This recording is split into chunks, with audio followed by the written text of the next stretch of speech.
Wonten saduga Jawata ingkang nggelarake keratoning dewa wonten puncaking Arga Semeru. Dumados dados keratoning para dewa, dumadi dadi kayangan Suralaya ya kayangan Tejamaya ya kayangan Argadumilah ya kayangan Paparjowarna. Sinten ingkang ngahyangan wonten ing kayangan Paparjowarna ya kayangan Suralaya ya kayangan Argadumilah. Jawata ingkang jejuluk Sang Hyang Nilakantha ya Sang Hyang Siwapuja ya Sang Hyang Guru Dewa ya Bathara Guru ya Sang Hyang Siwapuja ya Sang Hyang Jati Wisesa. Sayekti Jawata ingkang kagungan Purbawasesa mobama saking titah Ngarcapada Jawata ingkang ngratoni sangyaning para dewa.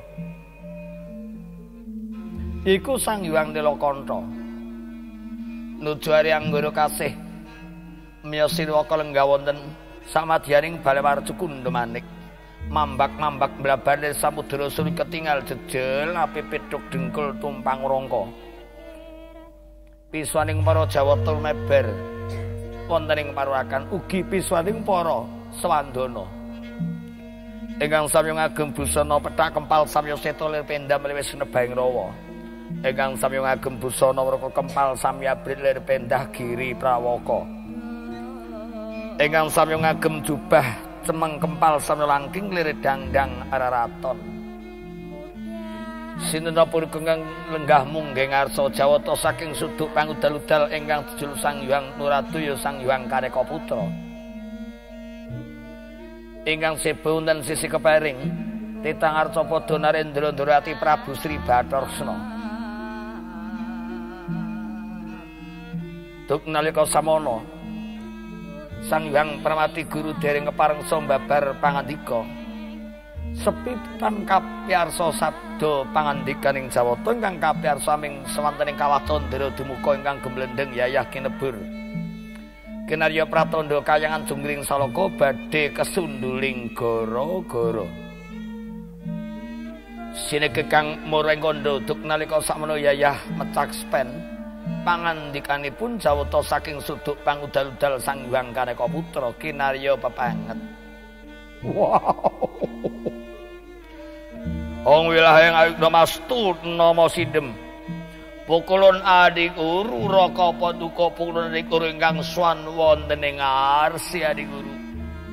Kapareng derek nyun sabda Paduka pukulun Adiguru dawuh punapi ingkang badhe kaparengaken bateng pisohan kula Adiguru.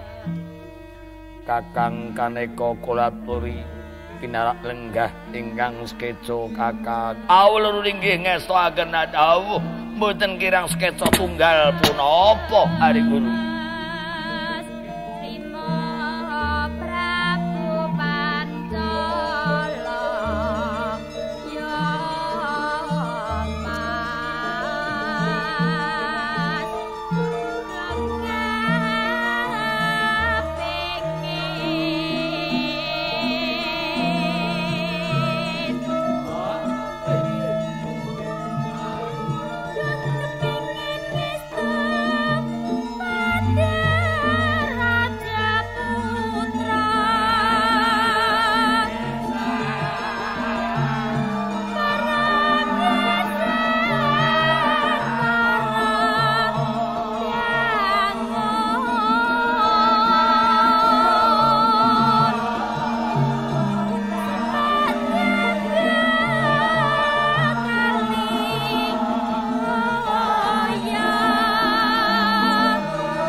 Dian sembah iring ulun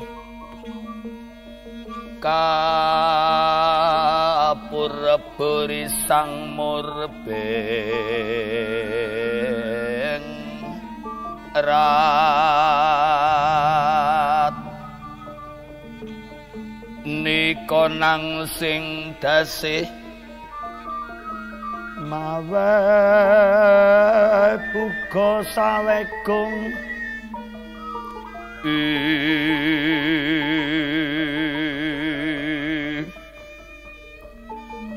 masiring delantian konang amomo jueng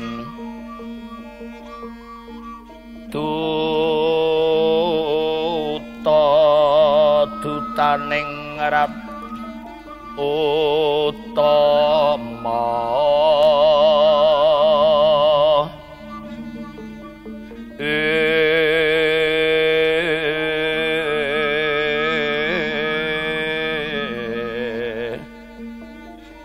lena siswanto sagutra wastan minul ya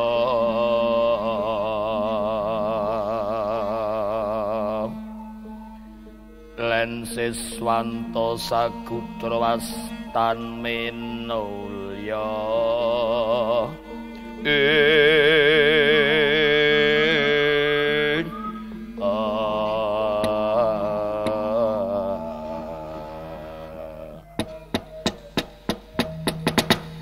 Kakang Kaneka Putra kula nuwun dawuh sabda pangandika pukulun Adi Guru sampun sawetawis dangu pinarak lenggahipun jengandika Kakang Kaneka Putra winantu saking karahayon arawipun wonten ing kayangan Junggring Salaka Galenjong warudoyong kangge kendhat wong pukulun Adi Guru. Mboten wonten pambeng setunggal menapa winantu saking kaharayon pisuan kula wonten ing arsi Adi Guru.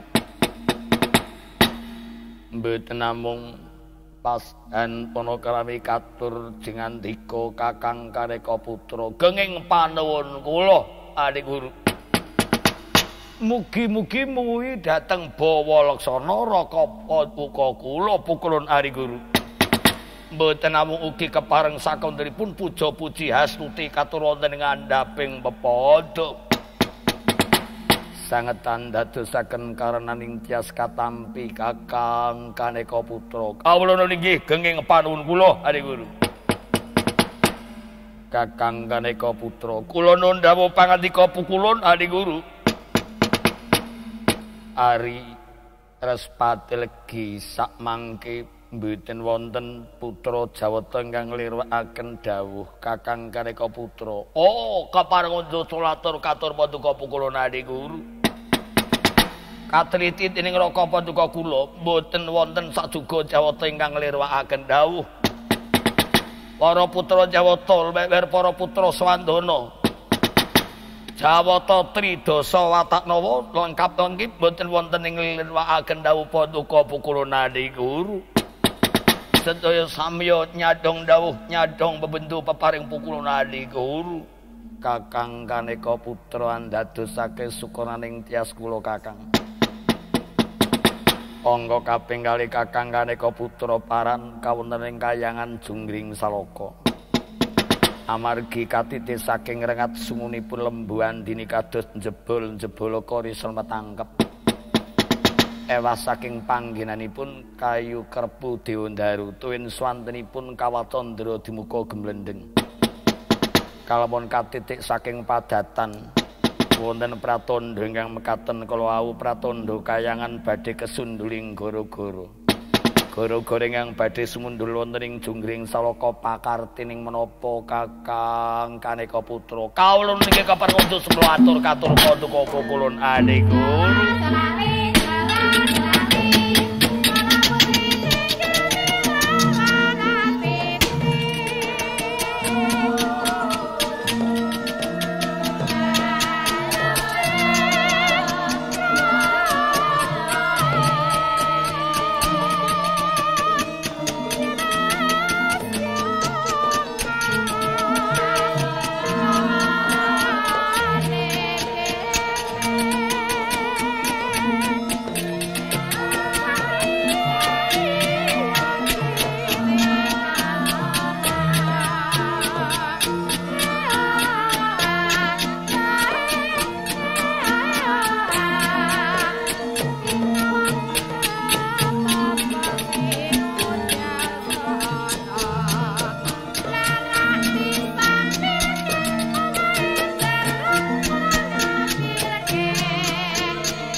langening kalangyan aglar pandamoncar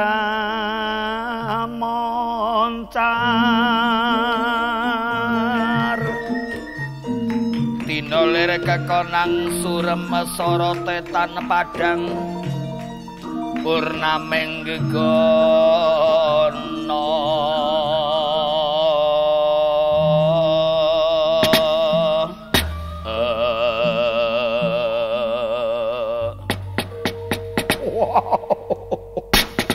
Adi guru keparang unjuk sulatoro dan ngadapi wawodo pukulun Adi guru kades pundi menggah seserpanipun kakang Kaneka Putra kawula ninggi menawi seserpanipun raka uga kula pukulun Adi guru wonten pratandha ingkang maneka warni mekaten kala wau kula mboten ngurumini bateng uga pukulun Adi guru menika menggah seserpan kula menapa menika lepat menapa ngileres Adi guru wonten pratandha ingkang mekaten menika aming sajuga ingkang dadosaken srana nggih menika pun Narayana menika Wayahulu Narayana ingkang minggat bateng kayangan Jungring Salaka Narayana niku narendra paniti sing Wisnu Winatara kenging kula aturaken dewa-dewaning Adyapada pukulun Adi guru nuwun inggih Narayana niku ngertos sinten Tetang Arjapada badhe minggah swanundring bale Marcukunda mani kedah lampah salaga menapa nggih leres menawi Narayana minggah wonten ing kayangan Jungring Salaka nggondhol raga wadag Adi guru lah nggih menika ingkang badhe nuwuhaken gara-gara wonten ing kayangan Jungring Salaka pukulun Adi guru mekaten kakang Kaneka Putra menggah seserpan kula Adi guru menapa menika leres menapa lepat menawi mekaten kakang Kaneka Putra priyogi Narayana kinen najeng hangenipun marak swan wonten ing bale Marcukunda mani kawula ninggi ngestoaken dawuh pukulun Adi guru Narayana kawula nuwun dawuh sabda pangandika Iwang Pukulun jeneng kita kepareng mangarsa aning abiyantara Narayana apa kang dadi pangunek-uneking batos nejo handan paminta apa jeneng kita aja ewu pekewu amarga kita wis kauringan titah Arjapada ingkang nerak wewering kayangan nuwun inggih kepareng ingkang wayah kula marang mangarsa wonten ngabiyantara rata Iwang Pukulun papunden kula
Kresna rumegating cakranira kinadu Sekar Wijaya Kusuma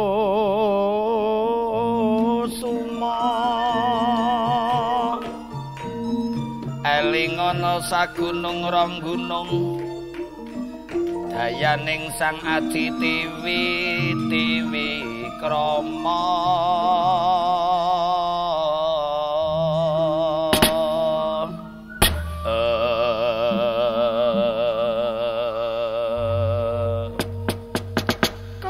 Jos melatur tur wonten ing ngandhaping apa Iwang Pukulun pepunden kula. jeneng kita matur ingkang terwaca Narayana kawula ninggih rumaos ageng dusul patipun ingkang wayah minggahipun wonten ing kayangan mboten kanthi lampah salaga amargi Purbawasesa ingkang atapa duka Hyang Pukulun menapa malih naming dipun paringi bendu ngantos kelampah kalebetaken wonten ing Kawatandra Dumuka wayah Pukulun sampun ndodot dhateng dosa lepat kula Hyang Pukulun Hyang Sukma mustikaning jagat Kakang Kaneka Putra kula nundhawuh sabda pangandika Pukulun Adi Guru wonten titah menapa malih titah senajan dewa kalamonan derbe dosa lepas sampun ndodot mateng dosa lepatipun pratandha manusa ingkang luhur mila ingkang mekaten Narayana Sinasa lepat minggah wonten ing kayangan mboten kanthi lampah saloga mboten bebendu ingkang badhe katampi dening Narayana mandar Narayana badhe nampi ganjaran Koko Kaneka Putra awit paduka Pukulun Adi Guru ingkang kagungan panguwaos munggah pabamos saking titah Ngarcapada aming karana Narayana menika sampun ndodot dumateng dosa lepatipun dipun paringi pangapunten mandar badhe dipun paringi nugraha inggih wonten astanipun Pukulun Adi Guru Narayana kula nuwun dawuh sabda pangandika Hyang Pukulun ulun wus nguningani jeneng kita minggah ing kayangan jengring salaka minta nugraha peparinge ulun supaya Gatikaca kasoran anggone perang kalayan Brajamusti Brajalamatan ingkang tundhone Bamantara bisa entuk alas tunggul rana ingkang swawus lemebu mring tlatah Pringgendani nanging to kraton Pringgendani ingkang ratoni Brajalamatan utawa Brajamusti Kikis Tunggulrana tumeka bakal pulih marang tlatah negara Traju Trisna. Mekaten Hyang Pukulun nuwun inggih sanget ageng tiasipun wayah Pukulun menawi pisanipun wayah Pukulun wonten ngarsa pikantuk nugraha peparingipun Hyang Pukulun mengkono Narayana. Amarga kalamun titik ngedadian kang wis kawuri. Gatikaca Bamantara kitanding wis wola-wali nanging Gatikaca tansah unggul Bamantara tansah kasoran. Ing mangka Gatikaca Bamantara kitan prabeda. Padha-padha Narendra Muda digdaya sektine padha nanging Bamantara tansah kasoran. Yen kebajut ngedadian iku bisa kelakon titah Ngarcapada mastani dewa ki mban sindemban siladan. Mula iku Narayana karana Bamantara dadi serayane Brajamusti ulun bakal paring sabda muga-muga Brajamusti bisa dadi ratu ning kraton Pringgendani mustikaning Narendra Tama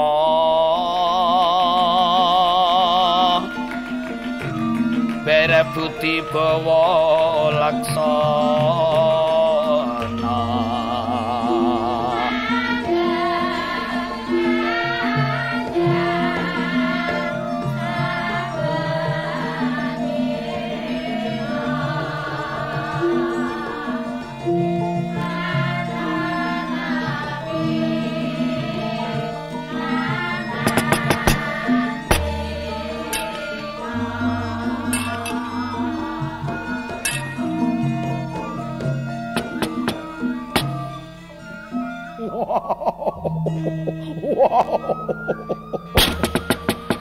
Mangke rumiyin katur Pukulun Adi Guru ingkang kados pundi kersanipun Kakang Kaneka Putra.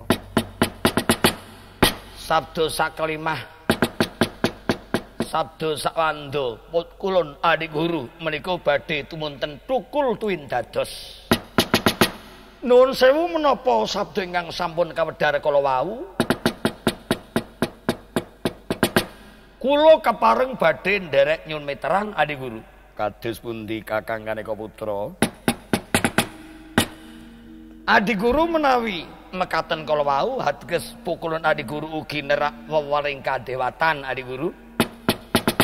Adi guru menika sampun langkung nguningani. Sasirnanipun Prabu Trembaka Narendra Pringgendani kang swau.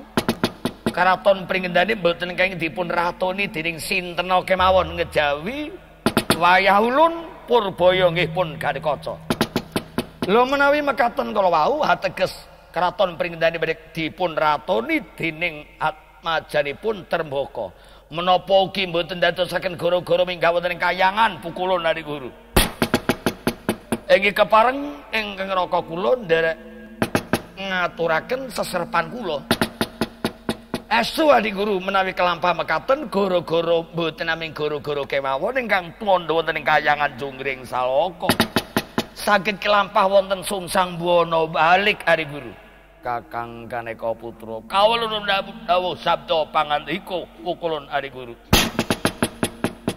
Menapa leres Kakang Ganeka Putra nyadhi ingkang mekaten kala wau. Lho menika naming nderek nyun miterang. Kula pamekaken Kakang Ganeka Putra menika dados patih kula ingkang dados ratunipun. Patih menika tansah kedah mundi dhumateng saklimah sabdaning ratu. Leres Adi Guru. Angga kaping kalih kula pamekaken kula menika curiga Kakang Ganeka Putra menika wrangkanipun. Leres. Sinasa awon pamoring curiga menawi rapet kinemulan dening wrangkanipun baya sinten ingkang badhe ngertos. Wow. Adi Guru, lajeng kados pundi Adi Guru? Badhe kados pundi upami nerak wewaler kula jere Kakang Ganeka Putra mboten wara-wara mboten paring ngertos mateng para putra Jawata. Mboten badhe wonten dewa ingkang ngertos. Saya-saya titah ngarca padha. Wah, menawi katitik sabda paduka kula Adi Guru ingkang semanten. Ateges Adi Guru menika sengaja badhe nerak mateng wewaler. Ha nggih, ewa semanten Adi Guru. Awit Adi Guru ingkang kagungan pangwaos kula mboten badhe matur menapa-menapa nanging kula udal seserepan kula. Kula mboten sarujuh Adi Guru. Yen matya ning Karangabang ludira kang nyembur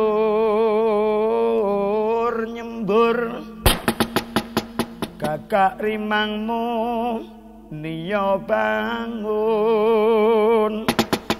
Eko siji dwi watak nunggal buminya kanggo mingsir.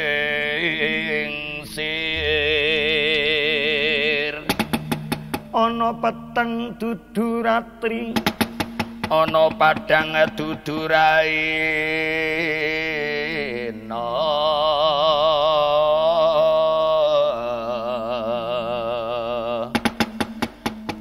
Iku papateng antaka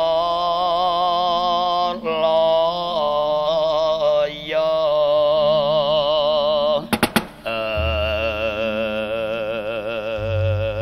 Kakang Ganeka Putra kula nun dawuh sabda pangandika menawi naming sakmanten seserpanipun Kakang Ganeka Putra menika ateges kirang pepak Kakang Ganeka Putra anggenipun menggalihaken. Menawi mekaten Kakang Ganeka Putra kula pamekaken wrangka ingkang rapet. Mboten saged kelebetan keris. Curiga mboten saged mancing dhateng wrangka awit wrangkanipun cuntel rapet Kakang Ganeka Putra. Menawi wonten wrangkaning curiga ingkang rapet menika ateges wrangka ingkang sampun mboten kangge ndamel. Baya kangge menapa wontenipun sesepuhing para Jawata Kakang Ganeka Putra. Wow. Menapa mboten keselintuh sabda paduka kula Adi Guru ingkang kados pundi? Wonten curiga mboten saged mlebet dhateng wrangka mboten saking wrangkanipun ingkang rapet Adi Guru. Wonten kalanipun curiganipun ingkang bengkong Adi Guru. Kakang Ganeka Putra kawula inggih dawuh sabda pangandika kula Adi Guru. Mboten kaping kalih Kakang Ganeka Putra. Kakang Ganeka Putra sampun mboten kangge ndamel wonten ing kayangan Jungring Salaka awit mboten kersa ngayomi dhateng kula. Wow. Boya dados punapi adi guru menawi wiraka paduka kula sampun boten kangge damel wonten ing kayangan tunggiling salaka. Mane makaten kula adi guru kapareng kula medal pasilan nanging kula badhe ngaturi wewangsalan. Sekar jambe kula mboten badhe cawe-cawe. Sekar mlati kula luwung mboten ngertos mboten ngerti. Wow. Sekar jambu kula mboten badhe melu-melu kapareng medal pasilan adi guru.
Sabda pangandika Hyang Pukulun aja jeneng kita kumlamar ing sajroning pikir ingkang kagungan pangwasa keulun dudu Kakang Kareka Putra kawula ninggi genging panuwun kula Hyang Pukulun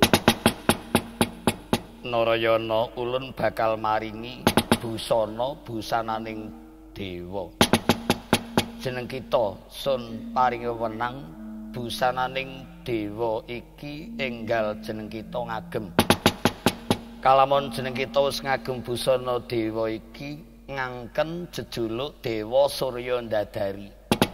Marata Narayana iki busana diagem. Kawula nggih ngestaken dawuh Hyang Pukulun.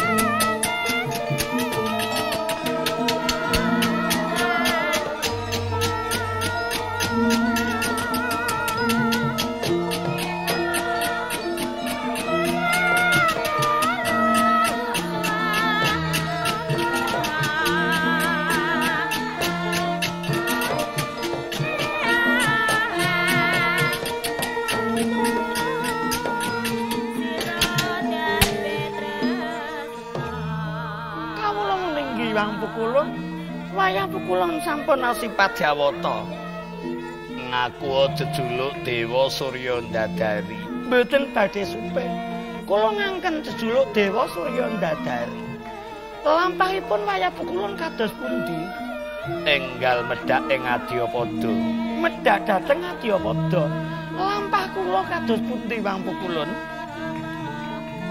nimbali kerajiman saka ing pasetran Gandamayit ingkang nami Pandumeo lan Jurumeo mawa daya dayaning aji pameling kalamun jeneng kita wis pinanggih kalayan Pandumeo Jurumeo lan Pandumeo kinen dadi telik Duratmaka lumebune ing kraton Pringgendani ndusta kancingan kraton Pringgendani yen wis bisa kapundhut supaya diparingake marang Braja Musti utawa Braja Lamatan ngejaba saka iku Narayana garwane Kaki Prabu Anom Garkaca ingkang nami Pergiwa unggahake mring kayangan amarga iku pantes kanggo janggeping widodari ing kayangan Junggring Salaka kawula nggih ngaturaken dawuh sabda paduka Hyang Pukulun mboten namung nyun tambeng kalahayan Wangku Kulon ingkang ati-ati Narayana.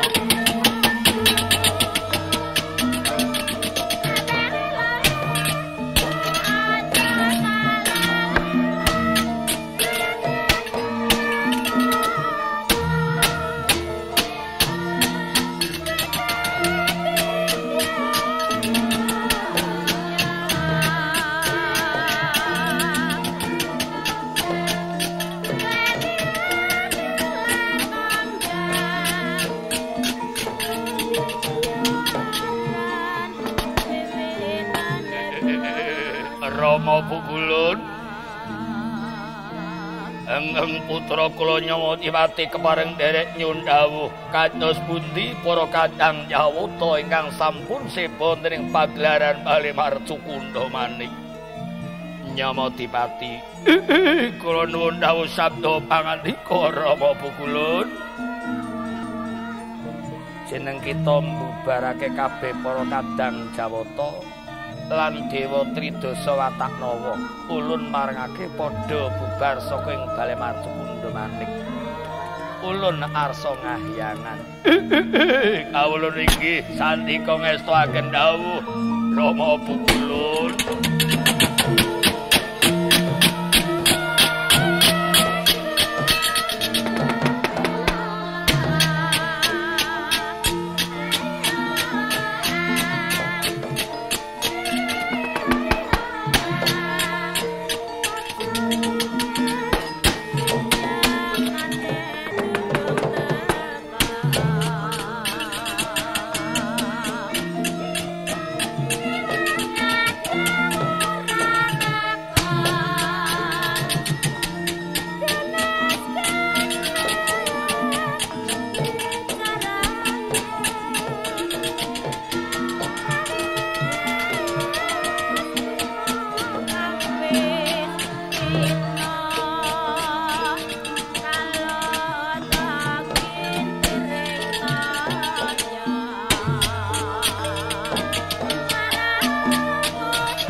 Jagat Dewaya Bathara ya jagat pramudita. Sapa kang bakal ngerti sakwise aku ngagem busana dewa, ndur aku bakal jejuluk Dewa Surya Ndadari. Nara supe mring sabda pangandikane Iwang Pukulun ingkang ndak pundi. Sawise aku ngagem busana dewa, aku supaya mata aji pameling nimbali kerajiman saka alas pasetran Gandamayit, Pandumeo lan Jurumeo. Yen bisa pinanggih Pandumeo Jurumeo supaya dadi telik Duratmaka lumebu ning kraton Pringendani, ndusta kancingan kraton Pringendani, supaya diwenake marang Brajalamatan utawa Brajamusti. Iki wis ora bakal luput. Yen Brajamusti Brajalamatan wis ngasta kancingan kraton Pringendani, ateges Garikaca upama ngaku ratu dudu ratu. Bejo kumayangan Bumantara bakal kebalen alas Tunggul Rana. Aku ndak mat aji pameling nimbali Pandumeo lan Jurumeo.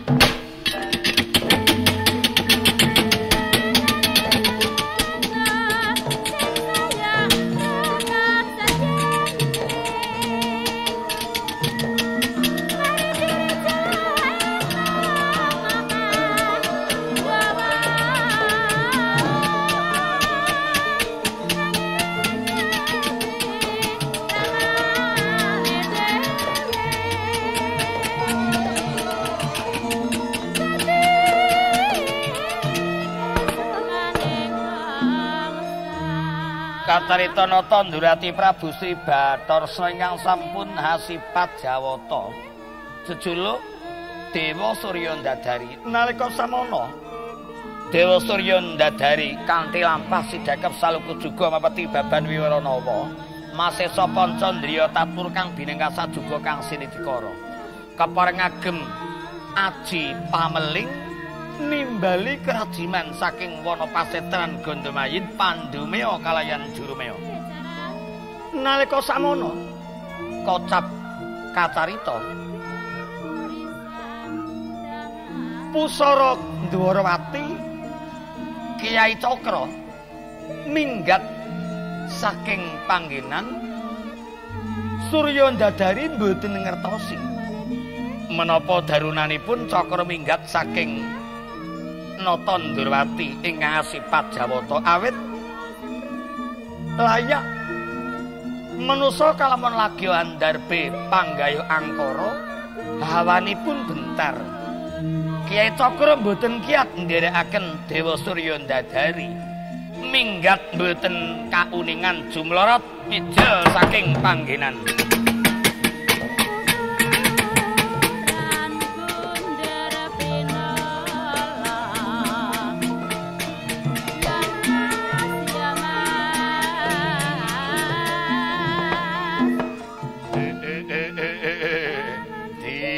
Pandumeo di amang nyurumeo tinimbalan keparing dewa mawa aji pameling. Oh iki Jawata ingkang nimbali aku lawan Siadi. Ayo diswane Kakang.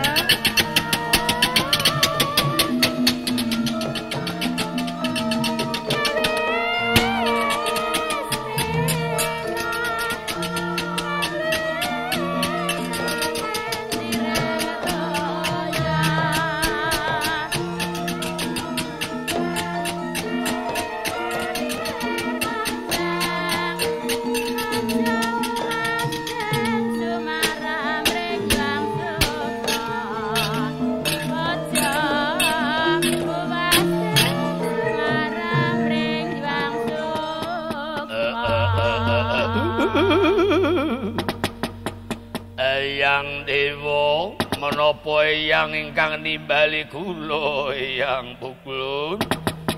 Menapa Eyang Pukulun ingkang nimbali pisuwan kula mawaji pameling Eyang Pukulun?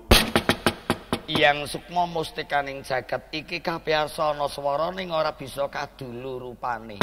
Apa iki Pandumeo kalayan Jurumeo? Inggih kula Pandumeo kalian kula Jurumeo. Wonten dawuh menapa Ulun Dewa?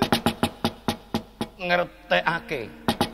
Ulun Dewa Surya Ndadari, utusan kowe sakloron Pandumeo Jurumeo. Lumebu mring kraton Pringgendani kanthi lampah.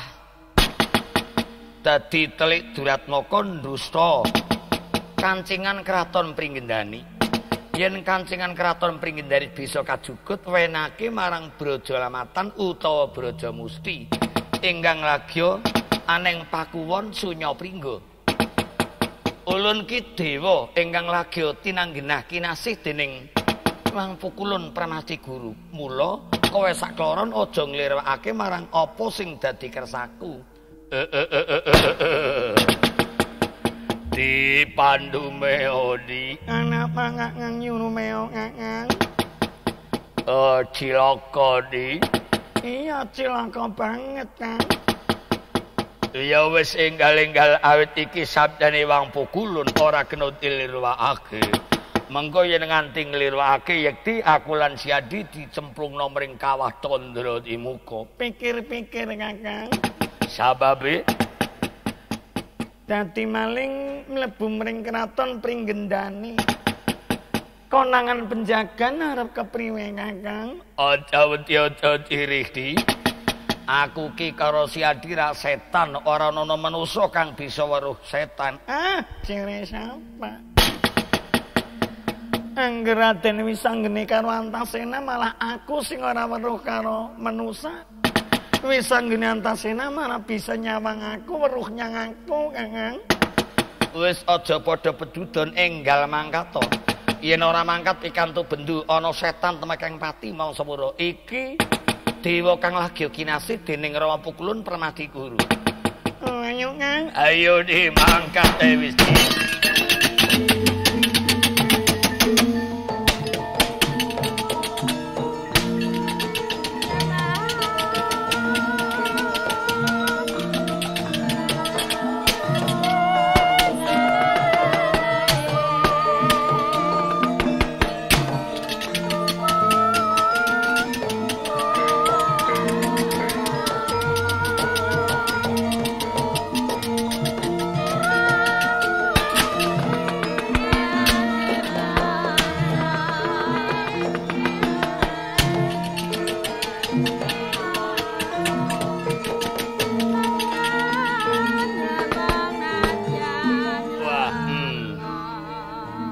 Senajan to aku jimat cakra aku nderekake Gusti Bathara ingkang lagi kepareng agem penggali candala watak nasar pakarti kang ora bener.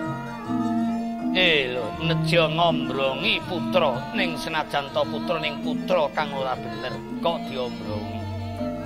Ora wong Pukulun Permadi Guru lho kok ngudane nilai iki.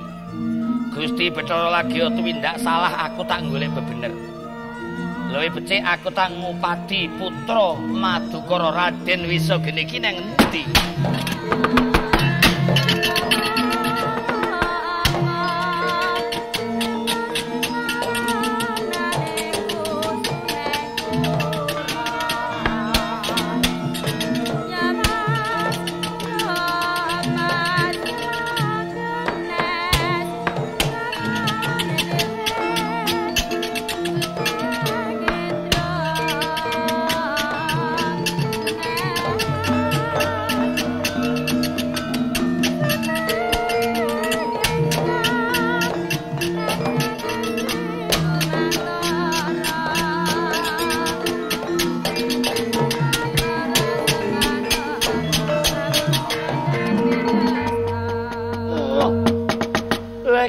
Jimat kok merpeki aku. Kepenak leku anganti miya sewa Kresna saka ing kayangan Junggring Salaka jebul kok teka malah ming jimate yen ora luput ki cakra to kowe. Ayo nyawara senajan to Wisageni ki bodho ning sak ora-orane wong dewa. Mbok menawa aku ngerti marang tembung swaramu. Wah, Raden Wisageni Raden. Iya. Kapareng kula ngatur ninga Kang Wanata Ndrawati keterimah sanget. Panyunipun kadumugen dipun leksanani dening Jawata ing kayangan Junggring Salaka. Wah Kresna. Inggih. Mandari ingkang badhe kabilaen nggih kadang panjenengan werda menika Raden Garkaca. Lho kok ngerti? Lah inggih ngertos marginipun mekaten Raden. Gusti kula Nata Ndrawati sampun dipun paringi agemaning dewa. Sasampunipun ngagem busana dewa, jejuluk Dewa Surya Ndadari. Samangke saweg nimbali Pandumaya Durmaya setan saking pasetran Gandamayit. Setan kekalih kapurin dusta, kancingan kraton Pringgendani. Lah menika Raden. Weh, lah Kresna kok ketrima temen ya. Ratu terus wae dadi dewa. Lanjut saiki ne. Mbok menawi Pandumaya Durmaya setan saking pasetran Gandamayit sampun pinanggih. Lah menika sanget mbilaeni Raden. Dadine cakra minggat. Kula mboten sranta, kula mboten saged nderekaken Gusti kula Nata Ndrawati ingkang kersa ngagem penggali candala watak ingkang nasar. Ngombrongi dur angkara murka. Sumukipun benter dhateng kula. Lanjur karepe senjata cakra kepriye? Kula badhe nderek panjenengan Raden. Lho. Melu nyang aku. Inggih kula badhe nderek panjenengan. Wisageni wiwit cilik nganti gedhe saprene iki durung tau nyekel jimat aku. Apa maneh jimat silet wae aku ora tunggawa aku. Raden Wisageni. Piye? Badhe kados pundi kula badhe nderek kalian panjenengan awit kula badhe damel kiyatipun Kang Raka Prabu Anom sampun ngantos kasoran dening kegiatanipun Bratayamudi Brajalamatan. Oh, Oh, maksa-maksa. Inggih, kula maksa-maksa bae nderek panjenengan. Yen arep melu yang aku dadi kekuatanku. Yen jimat aku ya lingsem wis geni nggawa jimat kira ya wah priye. Lajeng ngersanipun aku gelem kepelon kowe. Senajan to bagus apa maneh sedeng Allah tak tampa. Kowe melu ngaku kena ning kowe bisa dadi manusa apa ora? Oh. Menawi kula kapuri dados manusa saged ning mboten bagus. Upamiya kula jaler, menawi upamiya kula estri mboten ayu lho. Loh, ora apa-apa. Aku ora mbutuhno rupa ayu, rupa bagus. Sing tak butuhake swara sing kepenak. Ya. Pamikir sing bener aja nerak mring waler. Siji aja nganti nerak pewaring negara, angka kapindho aja nerak mring wewaling Gusti kang ngakarya jagat. Oh, mekat bisa. Senajan to kurang bagus setitik. Yen kepenak, yen resik lakumu, iku ndak dadi wuwing bagusmu lan ayumu. Inggih, ning kula badhe asipat jaler kena. Wujude apa? Raseksa kena wae. Dadi raseksa kena.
yaksa gura rupa resedeng narendra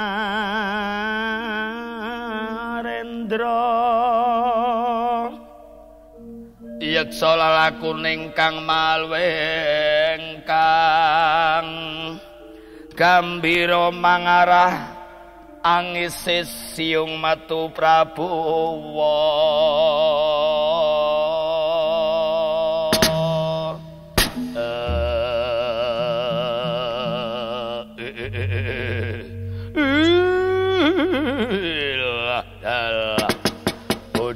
Bojleng partaka gelap belis lanat lakune jelek-jelekan Raden Wisogeni kula temas saged dados manusa naming rupa kula denawa ingkang boten sae.